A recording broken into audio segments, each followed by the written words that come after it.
மழையில மாமியார் சாரதா கொடைய பிடிச்சுக்கிட்டு போற வரவங்க கிட்ட என் மருமகளை பாத்தீங்களா, என் மருமகளை பாத்தீங்களான்னு கேட்டுக்கிட்டே இருந்தாங்க. அதை கேட்ட எல்லாரும் அனாமிகாவை நாங்க எங்கேயும் பார்க்கலையேன்னு சொன்னாங்க. அதனால சாரதாக்கு ஒன்றும் புரியல. அங்கேயும் எங்கேயும் நின்று முழிச்சுக்கிட்டு இருந்தாங்க. அப்ப இன்னொரு கொடையை எடுத்துட்டு பிரசாத் வந்தாரு. சாரதா, மருமகளை பத்தி எதுவும் தெரிஞ்சுதா? இல்லைங்க, யார கேட்டாலும் தெரியல தெரியலங்கிறாங்க. அவ எங்க போனான்னு ஒன்றும் புரியலையே. இவ்வளோ மழையில வீட்டில் சொல்லாம எங்க தான் போயிருப்பான்னு என்னையே திரும்ப கேக்குறாங்க. உண்மையை சொல்லு சாரதா, நானும் புள்ளையும் வீட்ல இல்லாதப்போ மருமகளை எதுவும் சொன்னியா? நீ எதுவும் சண்டை போட்டியா? ஐயோ கடவுளே, எல்லா விதத்துலயும் வீட்ல நம்மளோட நல்லபடியா இருக்க மருமக கூட தேவையில்லாம நாய சண்டை போட போறேன் சொல்லுங்க. அப்படின்னா நம்ம மருமக எங்க தான் போயிருப்பா? தோட்டத்துல காய்கறி, வாசல்ல பூக்கிற பூவை கூட பறிக்க வெளியே வராத பொண்ணு இன்னைக்கு சொல்லாம போயிருக்கா. 3 மணி நேரமா 3 பேரும் ஊரெல்லாம் சுத்துறோம். அவளை எங்கேயுமே காணோம். யார கேட்டாலும் பார்க்கலன்னு வேற சொல்லிக்கிட்டு இருக்காங்க. ஒருவேளை அம்மா வீட்டுக்கு போயிருக்காளோ? ஃபோன் போட்டு கேளுங்க. நம்ம கிட்ட சொல்லாம வீட்டை விட்டு வெளியே கூட போகாத பொண்ணு சொல்லாம கொள்ளாம அம்மா வீட்டுக்கு எப்படி போவா? நீ சொல்லு. அது மட்டும் இல்லாம ஃபோன் பண்ணி அனாமிகா அங்க வந்தாளான்னு அவங்கள கேட்டா என்ன நினைப்பாங்க? பொண்ணு சொல்லாம கொள்ளாம வெளியே போயிருக்கான்னா அங்க ஏதோ கொடுமையை அனுபவிச்சிருக்கான்னு அவங்க நினைக்க மாட்டாங்களா? அப்படின்னா ஃபோன் எல்லாம் பண்ணாதீங்க. நம்மளே நம்ம மருமகளை தேடி கண்டுபிடிச்சிக்கலாம். அப்போ அவங்களோட மகன் ரமேஷ் அங்க வந்தான். என்னடா கண்ணா, ஏதாவது தெரிஞ்சுதா? இல்லப்பா, உங்களுக்கு தெரிஞ்சுதாமா? எங்களுக்கு தெரிஞ்சா உனக்கு தெரிஞ்சதாப்பான்னு ஒரு கேள்வியை கேட்போமா? ஊருக்குள்ள யாரு கேட்டாலும் அனாமிகாவை எங்கேயும் பார்க்கலன்னு மட்டும்தான் சொல்றாங்க. எங்க வீட்டுக்கு வரலன்னு சொல்றாங்க. அப்படின்னா அனாமிகா எங்க போயிருப்பா? என் மனசெல்லாம் கஷ்டமா இருக்கு. எங்க இருக்கா?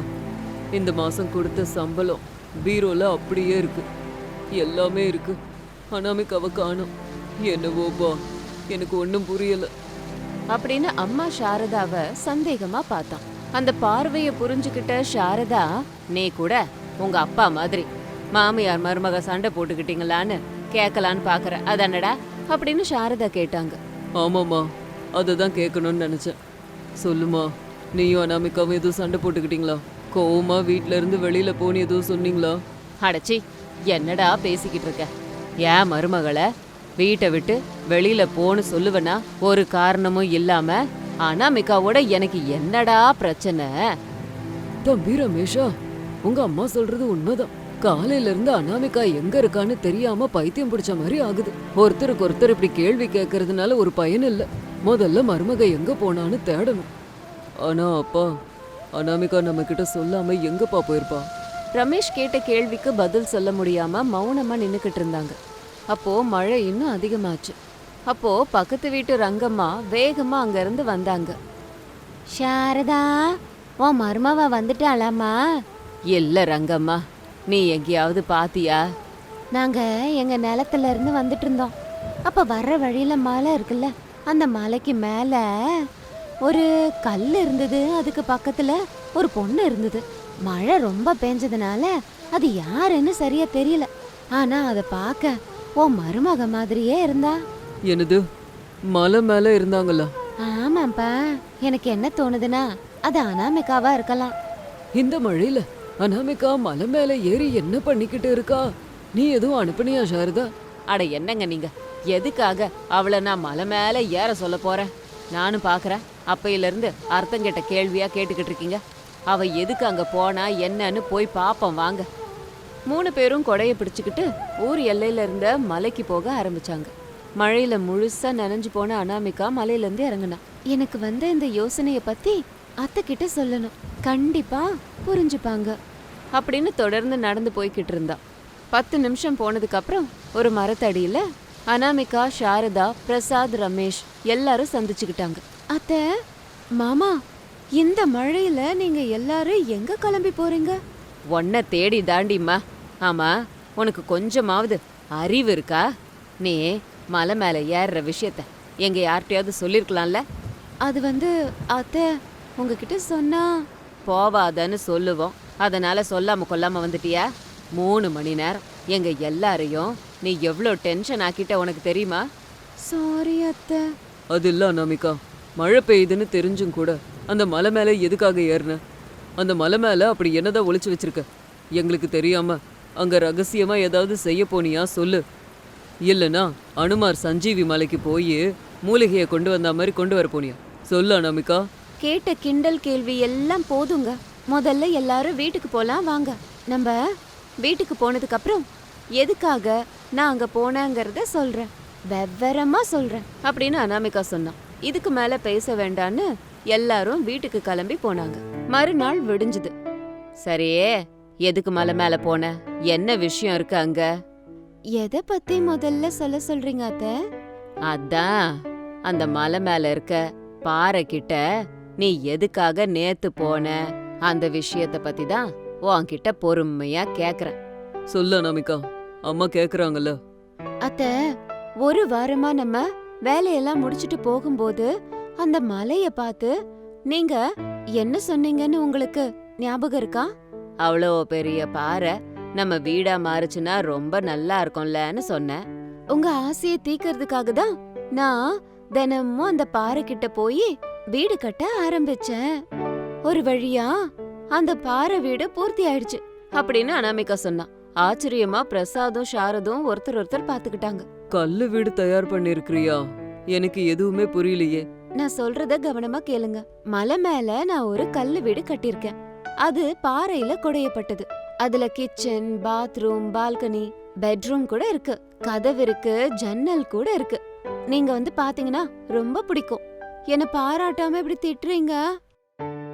அம்மா, அனாமிகா என்ன பேசுறான்னு உனக்காவது புரியுதாமா? எனக்கு நல்லா புரியுதுடா. அனாமிகா, உன் மாமியாரு அந்த கல்லை பார்த்து வீடா இருக்கணும்னு நினைச்சது, அந்த வீட்டை நீ கட்டினது, இது எதுவுமே எனக்கு புரியலமா. மாமா, இப்ப நான் என்ன சொன்னாலும் அது உங்களுக்கு புரியாது. என் கூட சேர்ந்து நீங்களும் அந்த இடத்துக்கு வாங்க, எல்லாம் உங்களுக்கு புரியும். வா போலாம். எல்லாரும் வீட்டை பூட்டிட்டு வீட்ல இருந்து நடந்து போனாங்க. 4 பேரும் பேசிக்கிட்டே மண் ரோட தாண்டி மலை மேல ஏறினாங்க. வாசல் 2 ஜன்னலோட பாக்க அப்படியே வீடு மாதிரியே அனாமிகா ரெடி பண்ணி வச்சிருந்தா. அத்த, மாமா உள்ள வாங்க. சாரதா, பிரசாத், ரமேஷ் ஆச்சரியமா அந்த வீட்டுக்குள்ள வந்தாங்க. கல்லால செஞ்ச நாற்காலி இருந்தது, கல்லால செஞ்ச கிச்சன், கல்லாலேயே செஞ்ச பெட் கூட இருந்துச்சு. அத்த, இது மேல உட்காரலாம், அது மேல படுக்கலாம், அங்க சமைக்கலாம், பால்கனி கிட்ட உட்கார்ந்துகிட்டு வெளியில ஜன்னல் வழியா வேடிக்கை பார்க்கலாம், நான் செஞ்சு தர சாப்பாட சுட சுட சாப்பிடலாம். இதெல்லாம் நல்லாதான் இருக்கா அனாமிகா? ஊருக்குள்ள நமக்கு அவ்ளோ நல்ல வீடு இருக்கும்போது இந்த கல்லு வீடை எதுக்கு உருவாக்குன? அத்த, அவர்தான் கேக்குறாருல, இதுக்கு முன்னாடி என்கிட்ட சொன்னத இப்போ அவர்கிட்ட சொல்லுங்க. ரமேஷ் சாரதாவை பார்த்தான். சொல்லுமா, நம்ம அந்த வீட்டை விட்டுட்டு எதுக்கு இந்த வீட்டுக்கு வரணும்? தம்பி ரமேஷா, இந்த கேள்விக்கு உங்க அம்மா இல்ல, நான் பதில் சொல்ற கேளு. ஏன் தம்பி நாகையா அவனோட மனைவி சரோஜா சேர்ந்து சதி பண்ணி நம்ம இருக்க அந்த வீட்டை அவங்க பேர்ல எழுதிக்கிட்டாங்க. அத கேட்டு ரமேஷ் ஷாக் ஆனா. என்னப்பா பேசுறீங்க நீங்க? உண்மைதான்ப்பா, போன வாரத்துல தான் அந்த வீட்டை அவங்க எழுதி வாங்கிட்டாங்க. புது வீடு வாங்க நம்ம கிட்ட பணம் இல்ல. சொந்த ஊர்ல வாடகை வீட்ல இருந்தா அது நம்ம மான மரியாதைக்கு நல்லா இருக்குமா? இங்க பாருங்க, இதுக்கு மேல நீங்க அவங்கள எதுவுமே கேட்காதீங்க. இந்த வீடு நமதுதான். நான் கஷ்டப்பட்டு இந்த வீட்டை கட்டியிருக்கேன். இதுக்கு மேல நம்மள யாரும் எங்கேயும் போக சொல்ல மாட்டாங்க. அந்த தைரியம் இனி யாருக்கும் இல்ல. ஆனா அனாமிகா, இனி மழை வந்தா ஒன்னும் ஆகாது, வெயில் அடிச்சா ஒண்ணுமே ஆகாது, காத்து வந்தாலும் புயல் வந்தாலும் இந்த வீட்டை யாராலையும் எதுவும் பண்ண முடியாது. அதுக்கு தகுந்த எல்லா ஏற்பாடுகளையும் நான் பண்ணிட்டேன். அனாமிகாவோட முன்ஜாகிரதை எல்லாருக்கும் பிடிச்சிருந்தது. அன்னைக்கு ராத்திரி இருட்டுறதுக்குள்ள அந்த வீட்ல தேவையான பொருட்களை கொண்டு வந்து எங்க வைக்கணுமோ அங்க வச்சாங்க. அன்னைக்கு ராத்திரி அனாமிகா எல்லாருக்கும் சமைச்சு கொடுத்தா. அந்த கல்லு வீட்டு வாசல்ல சில்லுன்னு காத்து வாங்கிக்கிட்டே வெண்ணிலா கீழே உட்காந்து சாப்பாடு சாப்பிட்டுக்கிட்டு இருந்தாங்க. கொஞ்ச நேரம் போனதுக்கு அப்புறம் அந்த கல்லு வீட்ல நிம்மதியா படுத்து தூங்குனாங்க. அன்னையில இருந்து மாமியார் மருமகளோட குடித்தனம் அந்த கல்லு வீட்ல ஆனந்தமா நடந்துச்சு.